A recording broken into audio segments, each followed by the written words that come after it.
എന്നാ വെച്ച പ്രശ്നം? അത് ഇയാളെ കണ്ട മനസ്സിലാവും സാറേ, ഞാനൊന്ന് ചോദിക്കട്ടെ. കൊച്ചു പറ, എന്നാ പ്രശ്നം? എന്നോട് ഇതിന് ഇഷ്ടമെന്ന് പറഞ്ഞു. അതാണോ പ്രശ്നം? എനിക്കിഷ്ടമല്ലെന്ന് ഞാൻ പറഞ്ഞതാ. അതായിരുന്നു പ്രശ്നം. എന്നിട്ട് എന്റെ പിന്നാലെ നടക്കും, പുറകെ നടന്ന് വൃത്തിയോട് പറയും. ഞാൻ അറിയാണ്ട് എന്റെ വീഡിയോ എടുക്കാം. കുറെ ക്ഷമിച്ചതാ ഞാൻ. എന്നെ ബ്ലോക്ക് ചെയ്തപ്പോ വഴിമാറാൻ പറഞ്ഞതാ. അതി തെണ്ടി പറയാം. അവനെന്താ പറഞ്ഞേ?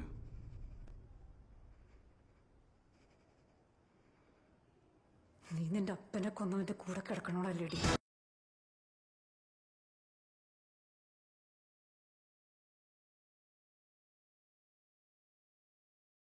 അടിക്ക്, അടിക്കടി അവനെ, അടിക്കടി. അങ്ങനെയെങ്കിൽ അങ്ങനെ. സെക്യൂരിറ്റി, ഇയാളെ പിടിച്ച് പുറത്താക്കാൻ പറ.